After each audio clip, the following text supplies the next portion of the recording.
À 10 700 mètres au-dessus de la mer du Japon,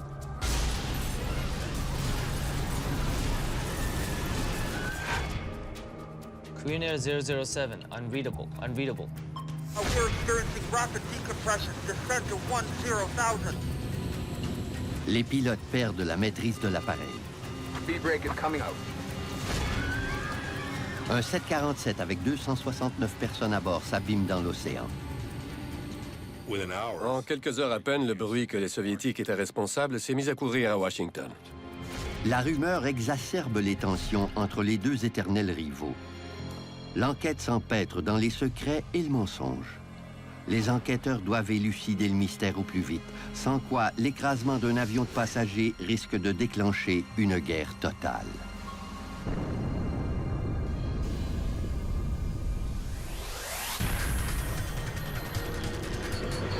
Mayday, mayday.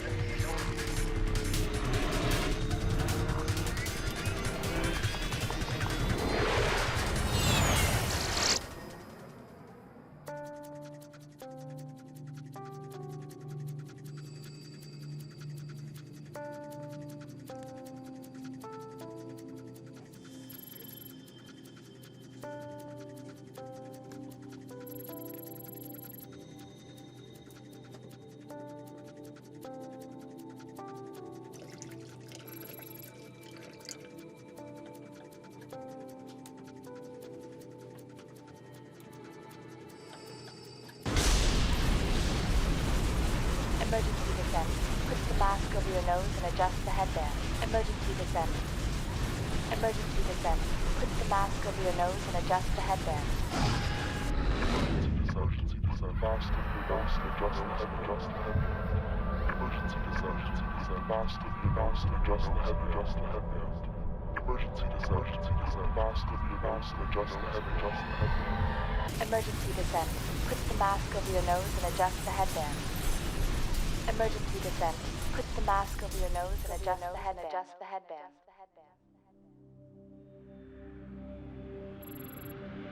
Peu après 2 heures du matin, à bord du vol 007 de KAL.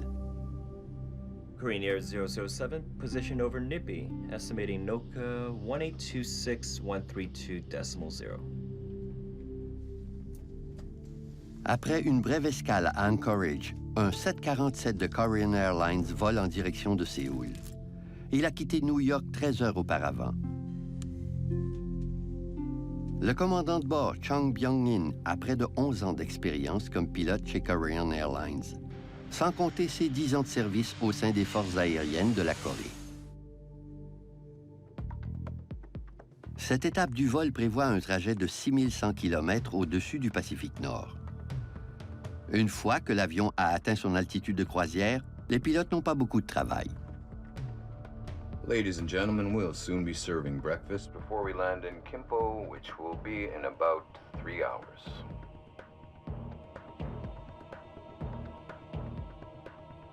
Plusieurs passagers prévoient prendre un vol de correspondance à leur arrivée à Séoul.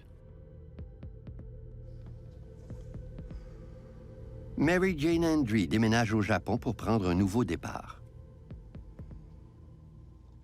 Ma sœur Mary Jane avait été embauchée par un constructeur automobile.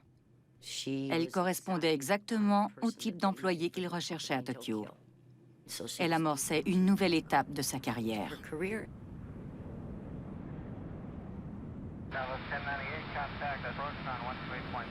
15 minutes derrière le vol 007 se trouve son vol jumeau, KAL 015. Korean Air 007. Go ahead, Korean Air 015. What are you doing? Les deux équipages de conduite bavardent pour passer le temps. We're experiencing an unexpectedly strong tailwind. How much of a tailwind? 35 knots from 040.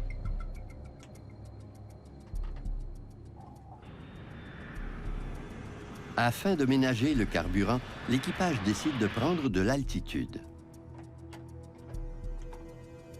Tokyo Center, Korean Air 007. Korean Air 007, Tokyo. Korean Air 007 requests climb 350. Roger, stand by.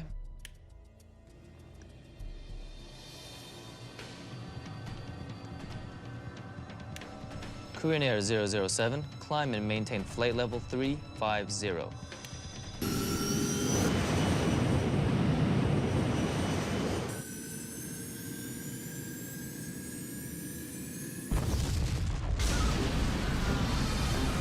Tout à coup, sans avertissement, ils perdent la maîtrise de l'avion. What happened? Charge throttles.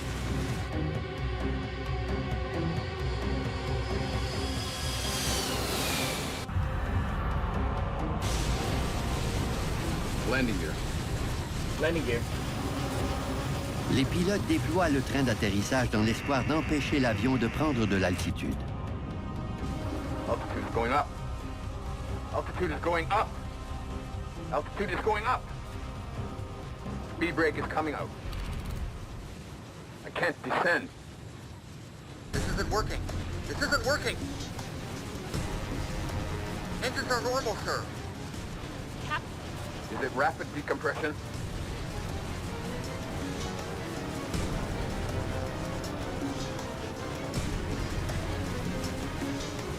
Tokyo Center, Korean Air 007. Korean Air 007, Tokyo.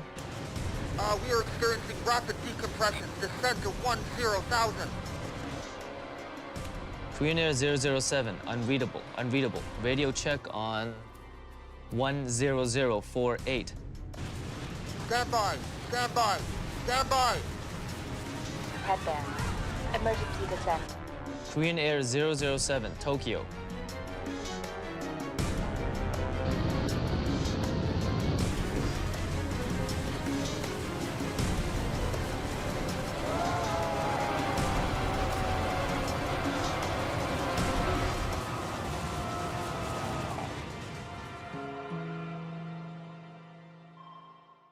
Le vol 007 de Korean Airlines avec ses 269 occupants a disparu des écrans radars. Korean Air 015, would you attempt to contact Korean Air 007, please, and relay position? Tous leurs efforts sont vains. Tokyo communique avec d'autres stations radars au Japon et en Corée. I cannot contact Korean Air 007. Un appel est même adressé à une installation radar en Union soviétique. Familles et amis attendent des nouvelles de l'avion disparu avec anxiété.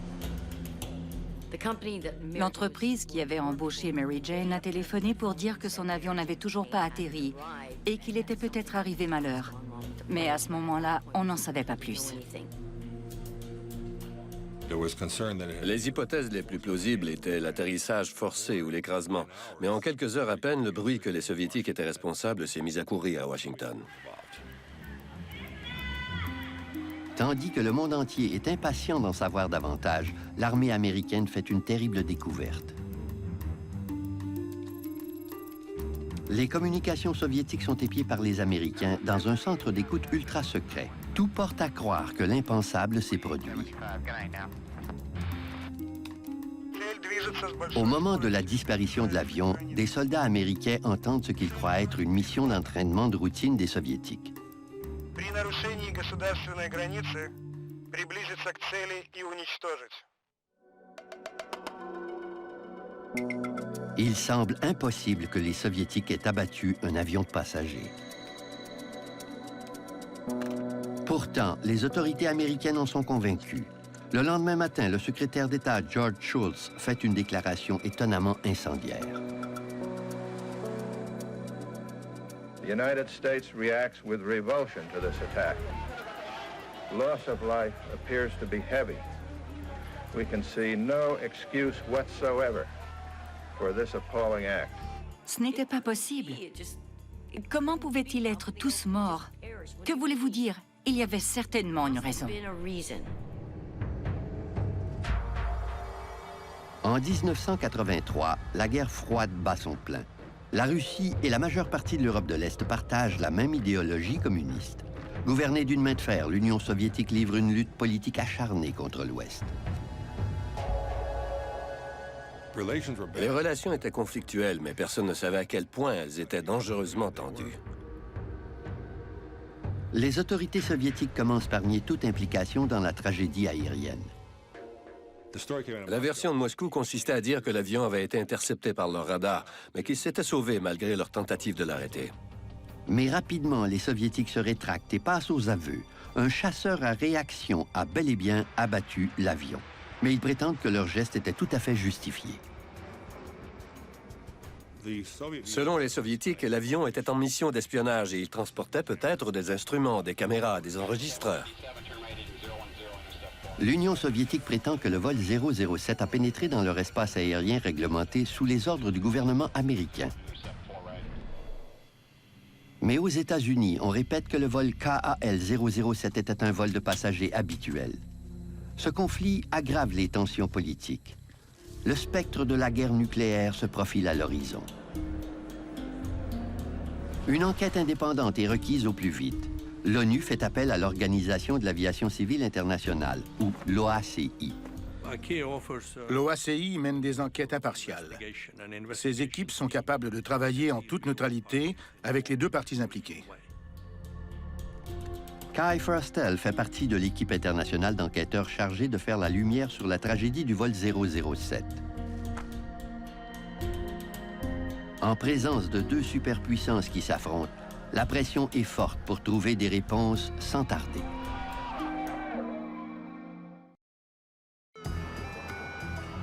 Selon son plan de vol, l'avion de Korean Airlines ne devait pas s'approcher de l'espace aérien soviétique. Soit qu'il a été abattu au-dessus des eaux internationales, soit que le vol a dévié de sa route.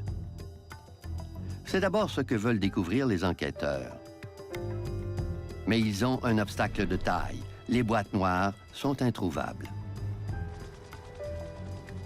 Les enregistreurs de bord, de paramètres de vol et de conversation dans le poste de pilotage sont des éléments essentiels dans ce genre d'enquête.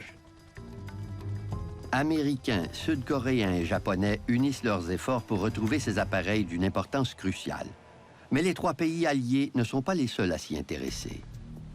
Le 1er septembre, on a reçu l'ordre de se rendre à l'endroit de l'écrasement du Boeing 747 pour prendre part aux recherches. La course aux boîtes noires est lancée. Les Américains se doutent bien que la vérité leur échappera si les Soviétiques les retrouvent avant eux. Les Soviétiques soutiennent que le vol 007 survolait l'île Sakhaline, une zone située dans leur espace aérien quand ils l'ont abattu. Si tel est le cas, l'avion se trouvait très loin de la route qui lui était désignée, qu'on appelle R20.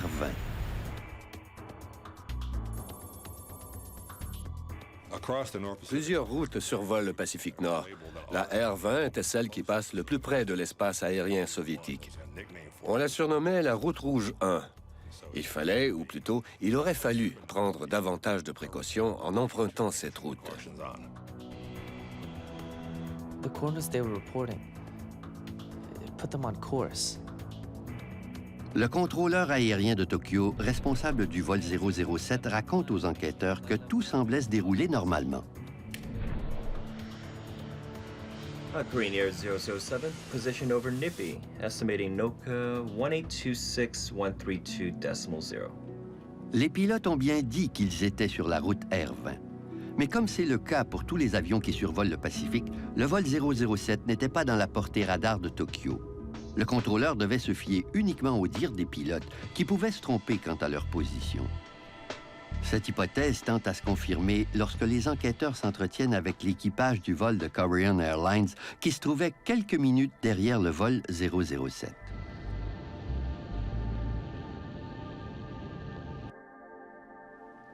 Tell me about the exchange with Flight 007. Le commandant du second vol se rappelle une conversation étrange avec les pilotes du vol 007. We're experiencing an unexpectedly strong tailwind. How much of a tailwind? 35 knots from 040. We still have a 15-knot headwind. Could he be getting a headwind if he was here? Il est quasi impossible que l'un des avions affronte un vent arrière et l'autre un vent debout. Il y a anguille sous roche. Mais comme les boîtes noires demeurent introuvables, les enquêteurs ignorent la position exacte du vol KAL-007 au moment de cette communication radio. Ça compliquait énormément les choses. Il nous manquait une information essentielle à toute enquête sur un accident aérien. Kai Frostel obtient des renseignements supplémentaires de la part d'une source inattendue, l'armée américaine. Exceptionnellement, les autorités militaires partagent des données de surveillance hautement confidentielles recueillies la nuit de la tragédie aérienne. Une technologie ultra secrète appelée le radar passif permet de détecter les mouvements de tous les avions militaires et civils qui survolent la planète. Ce qu'elle révèle au sujet du vol 007 est troublant. L'avion a largement dévié de sa trajectoire. En fait, il a dérivé vers le nord tout au long de sa traversée du Pacifique. Quand il a été abattu, le vol 007 s'était écarté de 560 km au nord de la route R20 et il survolait le territoire soviétique par intermittence. Les Soviétiques disent la vérité. Il fallait maintenant comprendre pourquoi l'avion avait autant dévié de sa trajectoire. Dans l'espoir de découvrir pourquoi le vol KAL-007 a dérivé vers le nord, les enquêteurs s'intéressent maintenant à l'équipement de radionavigation à bord du 747, qu'on appelle Système de navigation par inertie, ou INS. L'INS de cet avion de ligne offrait une précision de 0,8 km de dérivation à l'heure, comme la plupart des avions de l'époque. C'était très précis. Ce système se base sur les coordonnées et les points de cheminement entrés dans le calculateur de vol avant le décollage. On enregistre toujours 9 points de cheminement. C'est comme ça que ça fonctionne. 59 degrees, 18.0 north. Les points de cheminement sont en fait des coordonnées GPS qui portent également des noms comme Bethel, Niva ou Nipi. L'INS du vol 007 devait avoir été programmé pour détecter et suivre ses repères électroniques jusqu'à Séoul. 18.0 north.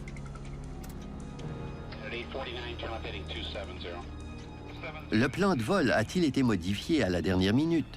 Kai Frostel écoute les communications entre l'équipage et la tour de contrôle avant le décollage en Alaska. Korean Air 007, climb and maintain flight level 310.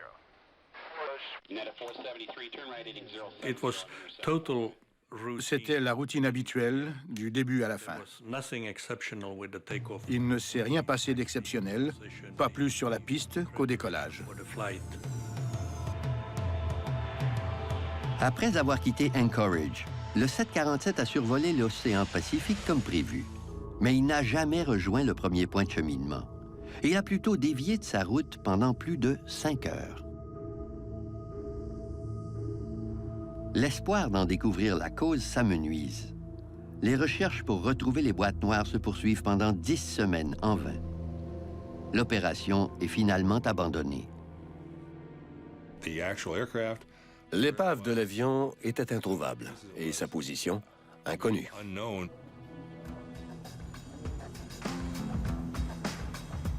L'enquête piétine. Kai Frostel fait appel au constructeur de l'appareil. Les États-Unis et Boeing m'ont offert de faire une simulation en empruntant la même route que le vol 007. Waypoint number 2. 59 degrees, 18. La reconstitution de l'itinéraire du vol 007 dans un simulateur offre peu d'hypothèses. Une erreur a pu survenir lors de l'entrée des coordonnées dans l'INS. 60 degrees, 47.1 north. Habituellement, le copilote entre les points de cheminement et le commandant s'assure qu'il n'y a pas d'erreur. 60 degrees, 47.1 north, check. Une erreur de programmation de l'INS au poste de stationnement peut avoir mené l'avion dans l'espace aérien soviétique. Okay, let's try the flight in heading mode now. Une seconde hypothèse, moins probable, veut qu'après avoir programmé le système de navigation, les pilotes aient oublié de l'activer.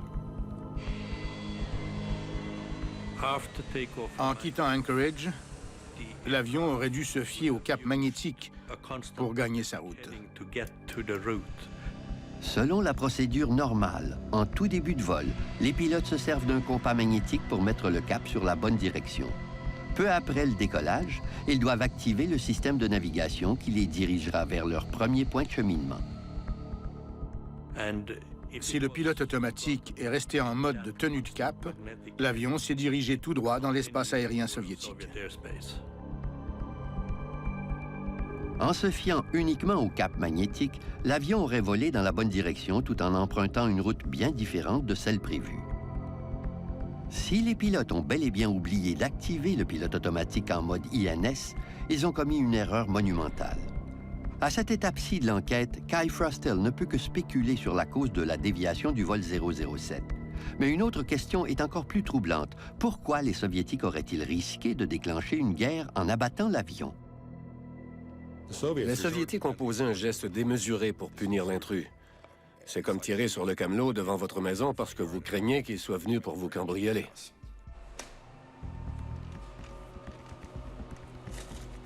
Qu'est-ce qui a pu susciter une telle réaction de la part des Soviétiques? C'est l'armée américaine qui fournira la réponse aux enquêteurs. Le vol 007 n'était pas en mission d'espionnage cette nuit-là. Mais un autre avion l'était, un RC-135 des forces aériennes des États-Unis. Les Soviétiques surveillaient un RC-135 qui volait très lentement en faisant des 8 au large de la côte, muni de ses propres dispositifs d'écoute dans l'attente d'un essai de missiles soviétiques. L'avion espion se trouvait près des frontières soviétiques sur la même route que l'avion commercial de KAL. Quand les deux appareils se sont croisés, les radars soviétiques ont fort bien pu les confondre. Quand le vol 007 est entré dans leur espace aérien, les Soviétiques ont présumé qu'il s'agissait du RC-135. Ils ont repéré cet intrus et ils ont mis à exécution le plan prévu dans de telles circonstances. On violation of state border, approach target and destroy. Mais une question troublante demeure. Le pilote de chasse était-il suffisamment proche pour voir sa cible de ses propres yeux? Savait-il que c'était un avion de passagers?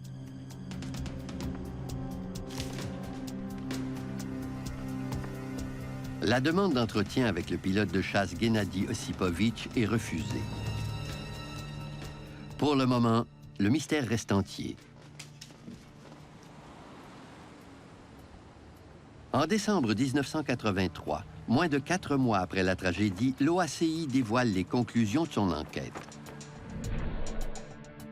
Malgré l'absence de preuves tangibles, le rapport conclut que le vol 007 est entré accidentellement dans l'espace aérien soviétique en raison d'une erreur de pilotage dans l'opération du système de navigation. Je dirais que c'était l'hypothèse la plus plausible compte tenu des informations factuelles dont on disposait en 1983. Ils ont conclu que l'avion s'était retrouvé là par accident. En ce qui me concerne, cette explication n'était pas satisfaisante. On était convaincus qu'il fallait poursuivre l'enquête. La clé de l'énigme se cache toujours dans les boîtes noires de l'avion qu'on croit disparues à jamais dans les profondeurs de l'océan.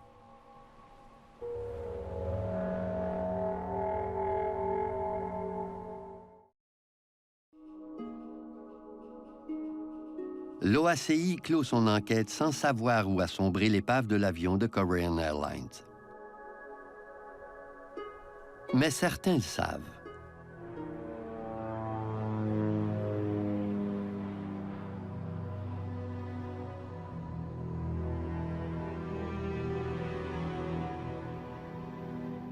De hauts gradés soviétiques cachent le fait qu'un mois après la tragédie, ils ont retrouvé non seulement l'épave, mais aussi les fameuses boîtes noires.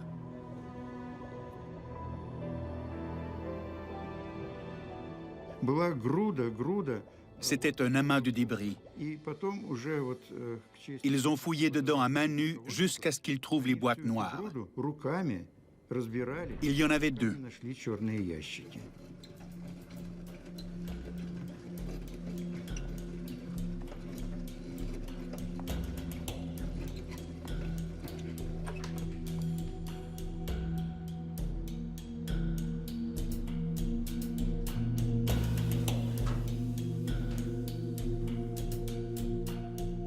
Mais les Soviétiques gardent jalousement les boîtes noires. Les renseignements sont rangés en lieu sûr.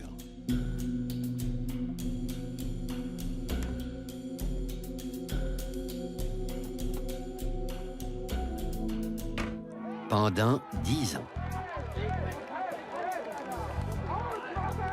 Au tournant de la décennie, on célèbre la fin de la guerre froide dans l'allégresse. La glasnost ou la politique de la transparence témoigne du nouvel esprit plus ouvert de la Russie.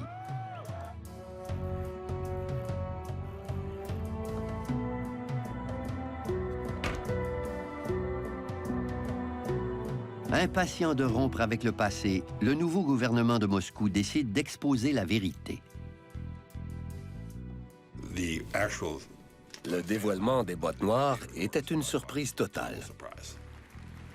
Tout à coup, elle permettait d'espérer de vraies explications. Je savais que j'apprendrais quelque chose. J'avais hâte d'écouter les enregistrements et comparer les faits avec nos conclusions de 1983. Lors d'une cérémonie officielle à Séoul en 1992, le dirigeant russe Boris Eltsine remet les enregistreurs de vol tant attendus. Un général du KGB est venu me voir et il m'a dit « Vous ne me connaissez probablement pas, mais ces boîtes noires étaient dans le coffre-fort de mon bureau depuis 10 ans.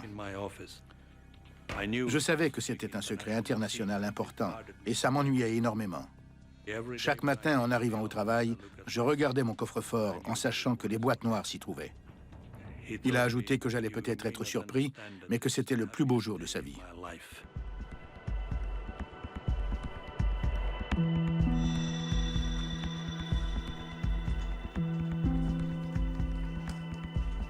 Kai Frostel est nommé directeur de la nouvelle équipe d'enquête basée à Paris.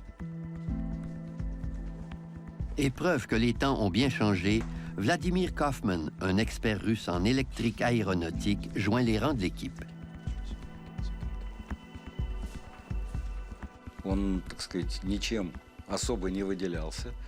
À cette époque, je travaillais à l'Institut civil de l'aviation comme enquêteur sur les accidents aériens. C'était une enquête internationale très complexe.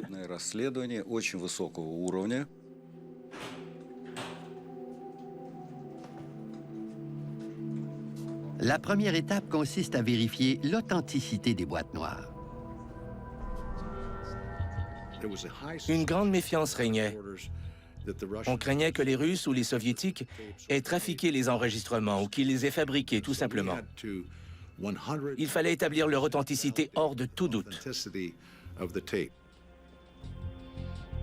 Les enquêteurs confirment que l'enregistreur de conversation dans le poste de pilotage remis par les Russes est bel et bien celui qui avait été installé sur le vol 007. Ils les ont ouverts et examinés. C'étaient les bons numéros de série et de modèle. Les enquêteurs savent maintenant qu'ils ont les boîtes originales. Mais les enregistrements ont-ils été trafiqués? Rapidement, le doute s'installe. Pendant le nettoyage, ils ont remarqué des coupures sur le ruban à quelques endroits. Les Russes avaient tout recollé. Il n'est pas rare qu'un ruban déchire sous l'impact d'un écrasement. Mais la méfiance à l'égard de l'ex-URSS met du temps à se dissiper. Ils ont commencé par examiner les endroits où il y avait eu des coupures avec la photographie à fort grossissement. Les Français disposaient d'une technique encore inconnue aux États-Unis. Un fort grossissement optique permettait de voir les ondes magnétiques. L'analyse confirme qu'aucune donnée n'a été effacée ou ajoutée sur les enregistrements aux endroits recollés.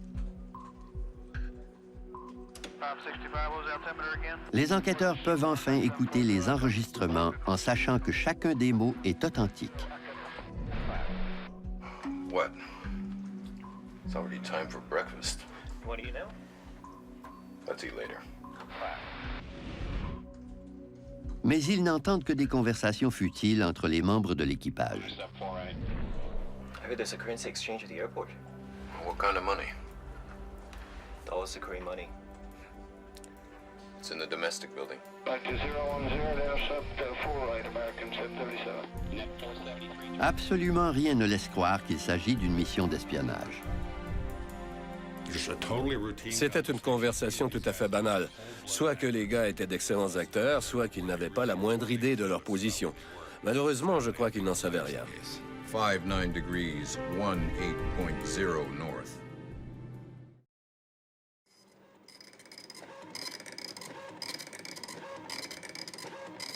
Il est peu probable que le vol 007 ait mené une mission d'espionnage. Mais l'avion a bel et bien été surpris dans l'espace aérien soviétique. Les enquêteurs ont toujours soupçonné les pilotes d'avoir mal programmé leur système de navigation ou d'avoir laissé le pilote automatique dans le mode de tenue de cap.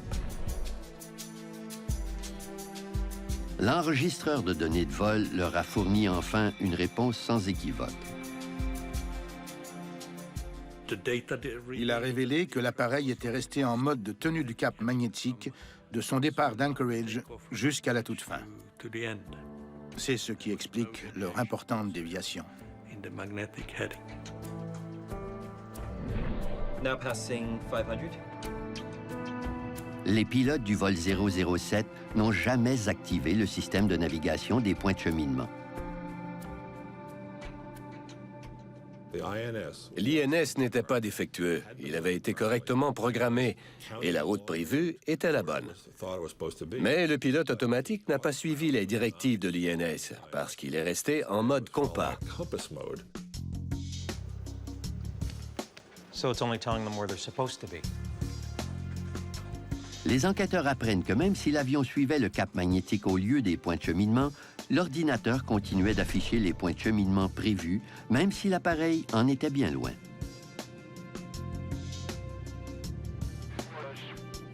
Green Air 007, position over Nippy, estimating NOCA 1826132.0. Voilà qui pourrait expliquer pourquoi les pilotes ne se sont pas rendus compte de leur erreur. En plus, un indice révélateur sur leur déviation leur a échappé. We're experiencing an unexpectedly strong tailwind. How much of a tailwind? 35 knots from 040. Un avion qui se trouvait soi-disant à quelques minutes derrière eux volait dans des conditions météorologiques complètement différentes, ce qui aurait dû éveiller leurs soupçons. Il est passé à 2 doigts de réaliser qu'il y avait un grave problème. Le pilote d'un avion qui le suivait de près lui a parlé d'un vent contraire à 180 degrés. Il y a eu une pause. Le commandant Chun était un pilote expérimenté. Il aurait dû avoir l'instinct de se dire « C'est étrange, est-ce que je devrais vérifier ?» Pourtant, il ne l'a pas fait. C'est une erreur humaine. Des pilotes trop sur 2 en pleine nuit n'ont pas réglé le pilote automatique sous le bon mode. Ils ne se sont jamais rendus compte qu'ils déviaient dangereusement de leur route. L'erreur est humaine. D'excellents pilotes font des erreurs un jour ou l'autre. Et de moins bons pilotes aussi. Tout le monde fait des erreurs. Les enquêteurs mettent côte à côte les enregistrements du vol 07 et les communications soviétiques interceptées par l'armée américaine. Ils obtiennent ainsi un portrait détaillé de la tragédie du 1er septembre 1983. Les pilotes étaient persuadés d'être sur la bonne route, mais après 3 heures de vol, le système de référence de cap magnétique les entraîne à leur insu dans l'espace aérien soviétique au-dessus de Kamtchatka. Au même moment, les militaires soviétiques surveillaient attentivement un avion de reconnaissance américain. Il y avait bel et bien un avion espion dans le ciel ce jour-là, et les 2 appareils se ressemblaient. Quand le vol de Korean Airlines a franchi la frontière, ils l'ont confondu avec l'avion espion. Tandis que les passagers s'assoupissent pour le long trajet, les Soviétiques ordonnent le décollage immédiat de chasseurs pour intercepter l'intrus. L'identité de l'avion était inconnue. Il y avait peut-être des indices montrant qu'il s'agissait d'un avion civil égaré et non pas de R-135. Mais les Soviétiques n'ont pas eu le temps de réfléchir. Target traveling at high speed and approaching border. Mais les chasseurs ne sont pas assez rapides. Le vol 007 quitte l'espace aérien soviétique et poursuit sa route en direction de Séoul. Ils ont cru qu'il leur avait fait peur et que tout était fini. Malheureusement pour les occupants de l'avion, ce n'était pas le cas. Le vol 007 s'apprête à survoler l'île Sakhaline dans quelques secondes. À Sakhaline, ils étaient prêts.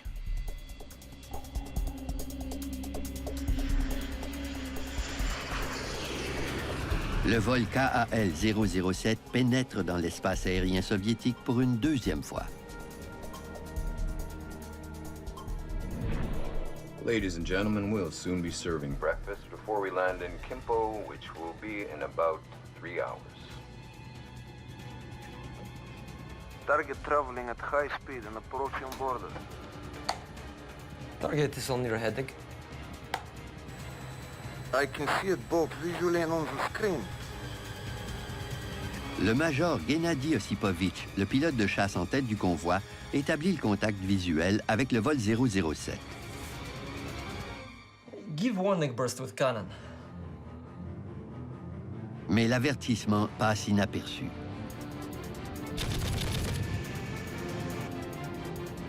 Take up position for attack.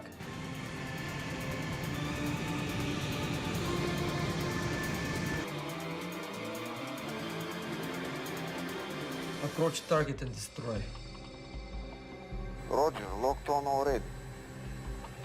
Executed launch.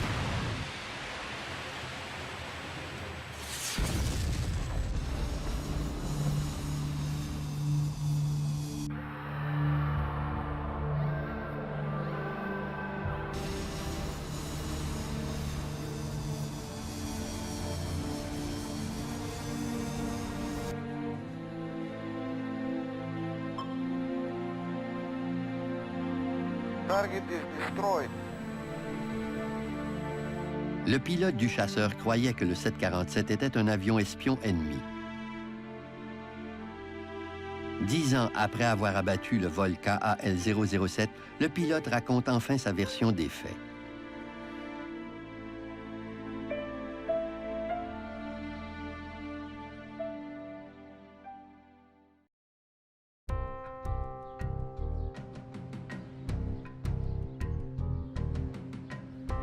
Les enquêteurs se sont longtemps demandé ce que le major Gennady Osipovitch avait vu et fait après avoir reçu l'ordre d'intercepter un avion intrus en 1983. Près de 10 ans plus tard, après l'effondrement du régime communiste, il donne enfin sa version des faits. J'ai vu l'avion. Il ressemblait à un avion civil avec ses lumières clignotantes sur la queue et sur le toit. Mais il est facile de trafiquer n'importe quel appareil en avion civil. On n'a qu'à poser des lumières clignotantes et le tour est joué. Alors je ne me suis pas posé de questions. Give warning burst with cannon.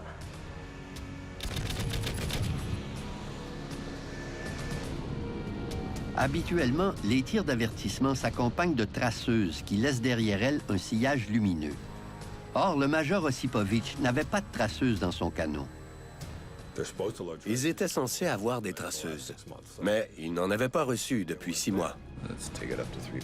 Mais même sans traceuse, le major Osipovitch estime que les pilotes du 747 auraient dû le voir. Quand je l'ai rattrapé, je volais comme ça et lui comme ça. Comment a-t-il pu ne pas me voir? Mes lumières étaient allumées et je respectais le protocole. Il aurait dû me voir. Soudainement, une terrible coïncidence scelle le destin des 269 occupants de l'avion. Korean Air 007 request climb 350.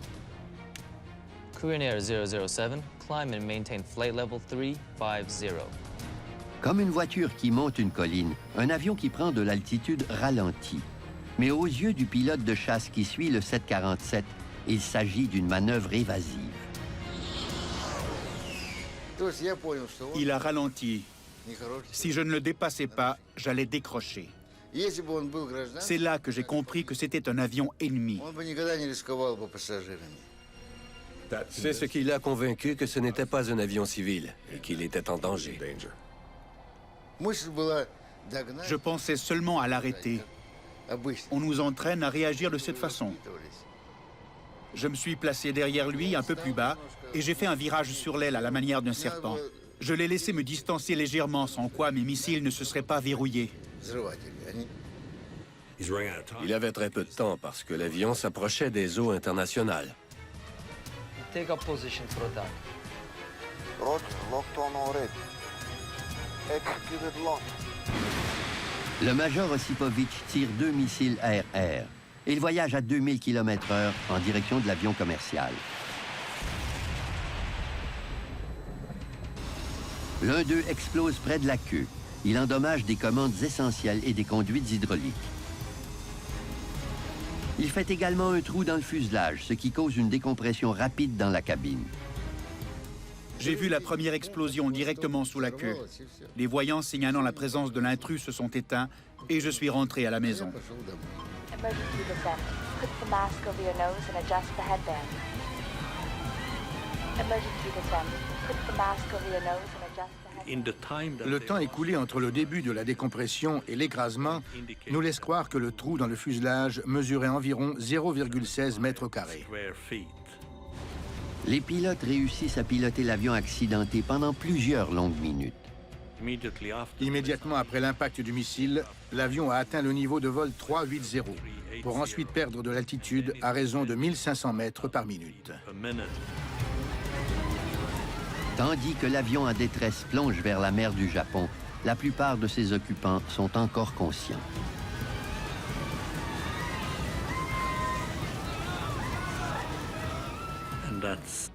C'est à ce moment-là que l'enregistrement a cessé.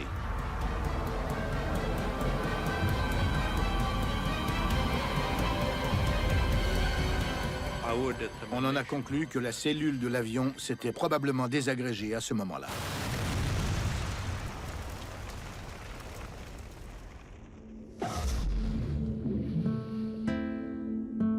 Aujourd'hui encore, le major Gennady Osipovitch est convaincu d'avoir abattu un avion espion.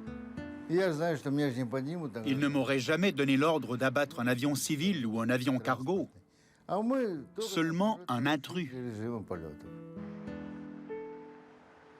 Nous ne lui faisons pas porter le blâme, mais certaines familles l'ont accusé. Ils ont dit que c'était sa faute, qu'il avait appuyé sur le bouton et qu'il les avait tués. Il leur fallait un coupable. Il est obligé de vivre avec ce qu'il a fait. Pour réussir à dormir la nuit, il préfère croire que c'était bel et bien un avion espion, sans passagers. Il ne veut pas penser qu'il a causé la mort de 269 personnes. C'est ce qu'il veut croire, et qui pourrait le lui reprocher. En 1993, Kai Frostel a les preuves qui lui manquaient lors de la rédaction de son premier rapport d'enquête. Il peut maintenant prouver que les pilotes coréens ont commis une grave erreur qui a fait dévier leur avion de sa route. Et il sait maintenant comment le pilote soviétique a interprété la situation. La destruction du vol 007 est considérée comme un accident. Kai Frostel recommande que tous les avions de passagers soient dotés d'un voyant clair, indiquant que le pilote automatique est en mode de tenue de cap. La tragédie du vol 007 aurait pu être évitée, et c'est ça le plus terrible. C'est le résultat d'une suite d'erreurs et de malheureuses coïncidences. Quand ma sœur Mary Jane m'a dit au revoir à l'aéroport, elle m'a serré tellement fort dans ses bras que je lui ai dit « Mary Jane, j'ai l'impression que je ne te reverrai plus jamais. » Le vol de Korean Airlines m'a beaucoup affecté. Je ne l'ai jamais oublié. Et c'est un souvenir qui demeure triste. Je suis de tout cœur avec les familles des disparus, à qui j'ai offert mes condoléances.